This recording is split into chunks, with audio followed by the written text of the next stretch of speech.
Ever since President Biden took office in 2021, his administration's crusade has been to enforce and promote LGBT beliefs throughout not just the United States, but literally around the globe. The worst kind of American cultural imperialism.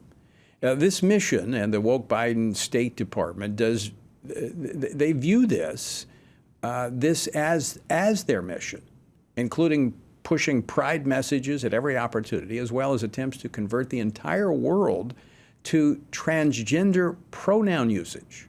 Now, this does more than embarrass the United States on the global stage. This puts our nation at risk. This is a national security issue. Joining me now in studio to discuss this is Dr.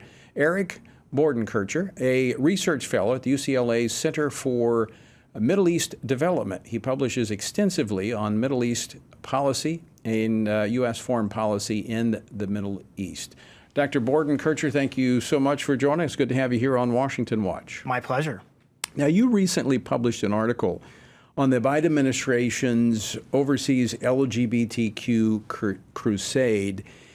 How does someone who focuses on alliances and failed states in the Middle East decide to write an article on gender-neutral pronouns? How does this come into your issue set? Good question, Tony. So I'll give you the macro and the micro here. Macro is as I've been transitioning out of academia and focusing more and more on policy issues, I become increasingly intrigued by the progressive perspective on U.S. foreign policy, particularly from the Middle East, because there's a lot of critique, a lot of focus on Israel, a lot of focus on Saudi Arabia and our relations there.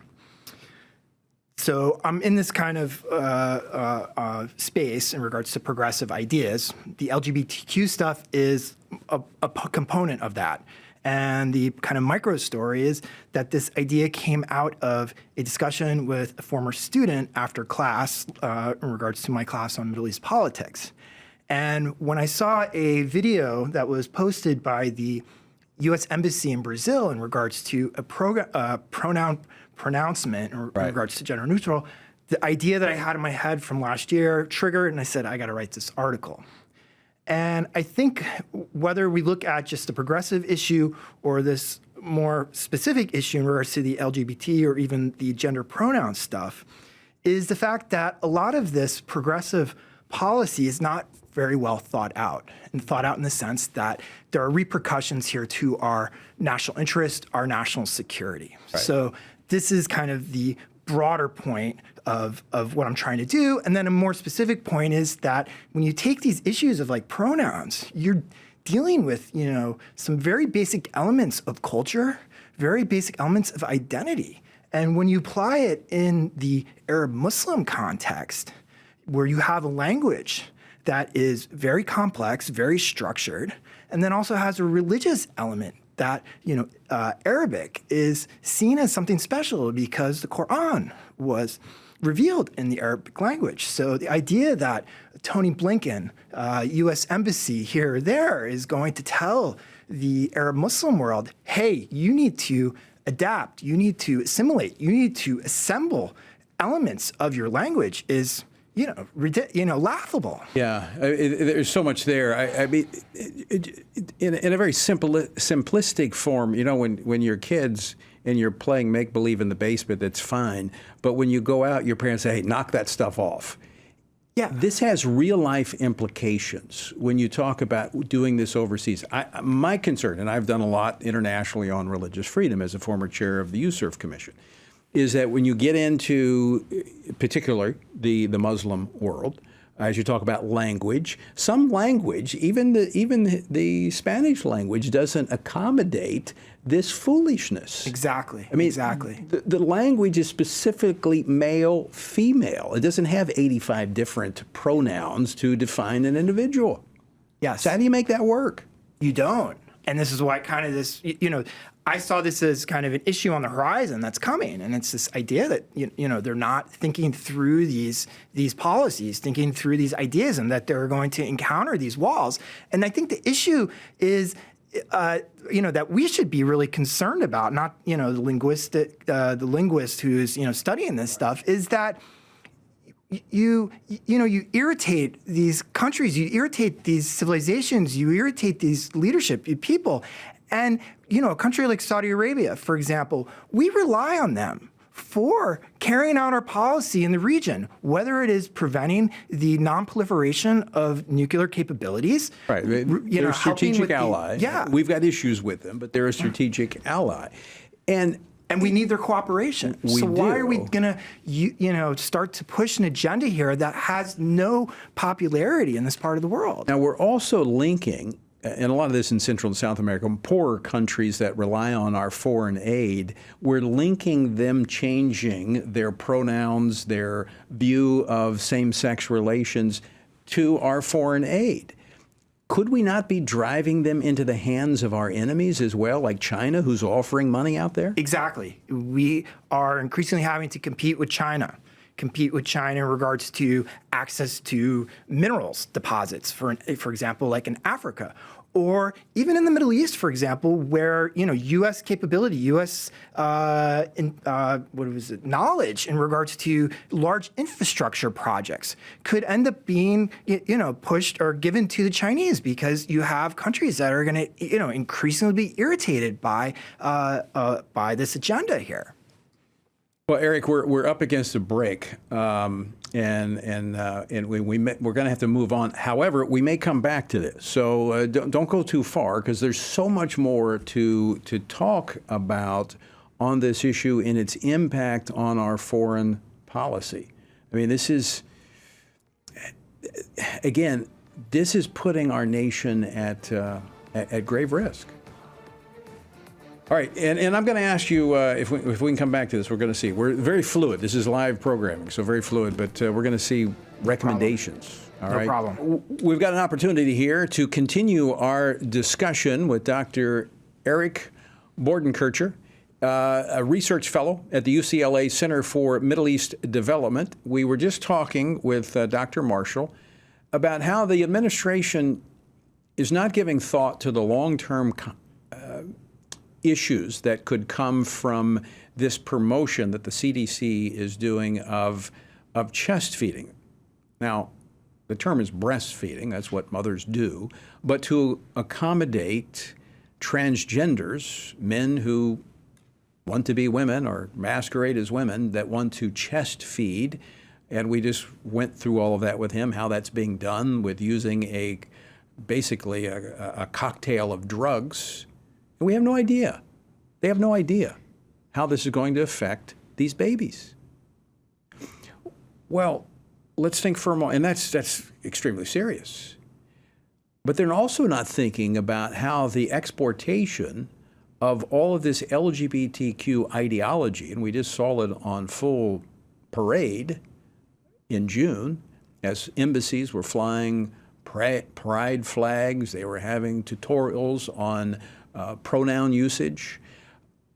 How is this going to affect America's standing on the international stage?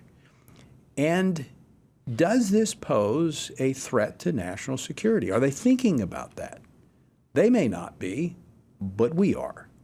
Dr. Bordenkircher, thanks so much for sticking around. My pleasure. I want to quote from your article. And by the way, folks, you can read his article. Go to TonyPerkins.com. But you quote that Secretary of State Anthony Blinken has stated that he presses his Saudi counterpart on LGBTQ issues every time they speak. Now, we were talking earlier in the program about the strategic nature of Saudi Arabia, in particular to keep Iran in check, but they're a strategic ally. Yes, we need them. We need them for counterterrorism. We need them for helping bring the Israelis and Palestinians together. And so every time, if that were the case, if you and I had a strategic relationship on these issues, and every time I talked, the first thing I bring up is, what are you doing on LGBTQ issues? Would you get tired of hearing that? Yeah, and I would probably be less willing to cooperate over a period of time because it would be irritating. And you have this interference in our domestic affairs in our culture. Asking with the pronoun issue, telling people how to speak. Isn't that a form of cultural imperialism? Yes, it is. I mean, I mean, this 21st century yes, cultural it is. imperialism. Yeah. We're imposing something that the rest of the rest of the world thinks is, well, not all of the world. There are some in Europe that are already gone, but that part of the world thinks this is crazy. Yes. They think we've lost our mind. They see it as an infringement on their culture. They see an infringement on their affairs. Who wouldn't be upset by that? Yeah. You know, I wonder why, you know, Blinken makes this a priority. And in my role when I was at USCIRF, and I had a overlap with this administration, so I did talk to him. We pressed them on religious freedom and could never pin them down to making it a priority in conversations with countries like Nigeria, Saudi Arabia. They won't bring up India. They won't bring up the issue of religious freedom, but they'll talk about LGBTQ ideology and pronoun usage. Mm-hmm. Demonstrates, where their priorities are at the moment. But in these countries, now, religious freedom is not necessarily important in all these countries, but religion is. Yes. And this disrespects their religion in their home. Yes. Yes. Exactly. Let's also talk about, when we talk about national security, you know, when I came out of the Marine Corps, I actually worked as a contractor with the State Department in anti-terrorism many years ago. This was a long time ago. But we worked this was really prior to the emergence of Islamic terrorism. We were dealing with a lot of different types of terrorism, but it was beginning to surface internationally. This type of policy push actually works right into the hands of Islamists. Exactly. It gives them fodder, makes them more convinced of their cause and that the West, the United States, is looking to upend or erase their culture. I was reading a speech by Hassan Nasrallah, who is the leader of Hezbollah, and he told the Christians and the Muslims of Lebanon that the United States is out to erase our culture. And he pointed to the work that USAID is doing with the school system in Lebanon. And the USAID has a program out to integrate these LGBTQI plus ideas into the educational system. So his concern is not really unwarranted. And if you watch Samantha Power give her talk at Atlantic a couple weeks ago, she said that there's no neutrality in exclusion, in the sense that, you know, we're going to make these issues a part of our policy. So yes, we're playing into the hands of the Islamists, the Hezbollah, the Hamas, the Al-Qaeda, the ISIS, the Houthis. They see this as a further challenge to, their presence, to the ability to dictate the norms of their society. They feel that, this is an Islamic civilization, and we should be able to dictate, what we want. So is that a national security threat for America? I believe so, yes, because you're raising the ire, you're raising, the anger. Al-Qaeda did this stuff just due to the fact that there was a presence of Americans on Saudi soil. Now we're, starting to creep into issues of, in the private sector, inside the family home. How people speak, how people behave. And language is a way to try to, normalize stuff, too. Does this make it more difficult for what we would call moderate Muslims or cultural Muslims to push back against the radicals? I would say so, yes. And then also, too, I think it makes kind of a greater divide in that dichotomy in the Middle East in regards to the secularists and the religious element. And so those divisions grow even greater or deeper. So, Eric, as you've transitioned, as you say, you're transitioning out of the academic world more into the political, do you see any evidence that this administration is giving thought to the implications of their foreign policy on these issues? No, they're not. And, it's just not with this LGBTQ stuff. It's, in regards to, I think, how they've handled the Saudi issue, how they handle Yemen, how they handle the Israeli-Palestinian issue, and that there is, I think the real kind of problem is they are unable to or unwilling to prioritize their objectives in the region, and that they need to decide what is important and what is not important instead of just kind of going at everything. Because I think when you go at everything, you end up not accomplishing anything. But part of this could just simply be trying to appease a political, their political, I wouldn't even say it's their base because it's such a small fraction of their base, but it's certainly a vocal part. I mean, is this just simply trying to appease some activists here at home, not considering the consequences abroad? I mean, I think there is an appeasement of this bloc within the Democratic Party. But I think as we've started to see is that, USAID is starting to draft materials. This idea of identity and how this identity politics plays into a lot of this stuff. So do you think this is, as they've been trying to indoctrinate children in our schools here at home with this agenda, do you think this is a part of this agenda coming out of the State Department? I think that's the objective, yeah. So it's not just to appease a base here at home. This is literally to change the global landscape when it comes to these issues. I mean, there's material here that they're producing. This is not just purely some kind of rhetoric to kind of throw out there. So we've got a few minutes left here. Help us think through the long-term implications of this. I mean, because there's not always an immediate reaction for every action. Sometimes it's delayed. Mm-hmm. Is this something, are these seeds that we're planting that could bear fruit in years to come? I think this is a slow process. I think it pushes some of these areas towards China. I think I mentioned previous earlier in the show, makes it much more challenging in regards to access to mineral deposits, maybe in Africa, for example. So a lot of these, and it's a real problem in the African continent. Many of these countries, traditional in their views, and they're poor. And they rely heavily on foreign aid from the United States. China is being very free with their money. Of course, there are Belt and Roads initiatives that they're doing.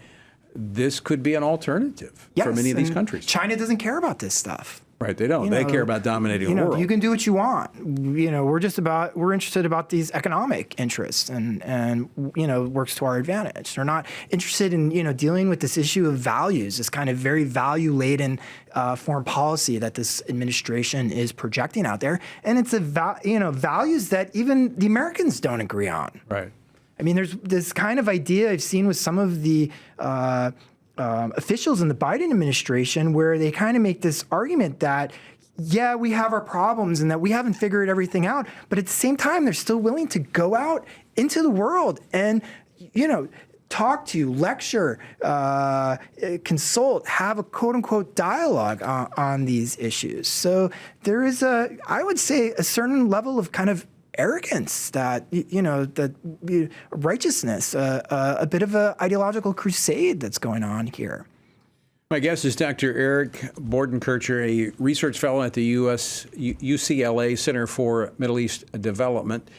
He's written a piece, and that's the reason I had it on the program, regarding U.S. foreign policy. Now, we have a publication that we did recently that basically cataloged all of the different incidents of the State Department pushing out in their foreign policy the LGBTQ agenda. So, Eric, it was one of my interests in here. We've been tracking this and monitoring it, but always interested in the experts from the academic world in terms of the real-life implications of these policies, because some of this stuff is so much over the top. People just shake their head and they go on.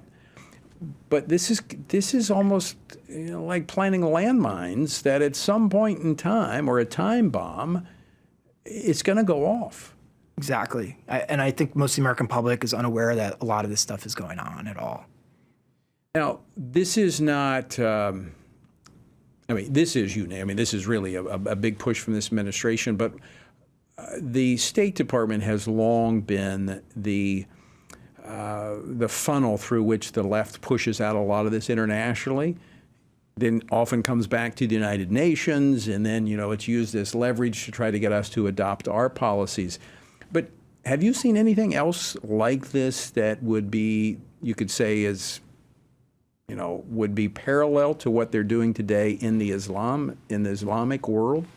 I think a good parallel historically would be what the missionaries did in the Levant back in the 19th and 20th century, and that they made connections with various communities within these areas, and used these communities used the great powers like France, Russia, Great Britain to leverage the Ottoman authorities to get certain things. But I think one of the problems, and this is kind of looking down the road here too, is that this type of interaction, this type of behavior, what it does is it fractures these societies even further than what they already are. And I think one of the things to think about here, and this is kind of a much bigger idea, is that a lot of these places in the Middle East, and particularly in Africa, the state is not very strong. Right. And when you start to deal with these kind of issues at the family level that have, can challenge the bond of family, because the family in a lot of these societies is the one thing that's kind of holding things together. And you start to kind of unravel that. You are you're saying that this could make the world an even more volatile place. Yes. I think further fractured. Because we're fracturing the foundation, the family. Yes. Instead of, this assimilation, you're kind of pushing people together, you're breaking people apart. And this is what happened with a lot of the work that the Europeans did in the Middle East. And you see that today in Syria, Iraq, Lebanon, where you have these communal ideas or communal identities that are stronger than the national identity. So you have these fractured, failed states. Meaning that our foreign policy issues are going to be a lot more difficult in the future, and these foreign policy issues will become military issues. Yes. Because of the volatile world that we're creating. Yeah, and you have these failed states, refugees. It ends up having spills over. Very interesting. Yeah. Dr. Bordenkircher, thank you so much for being here. Great conversation. My pleasure, Tony.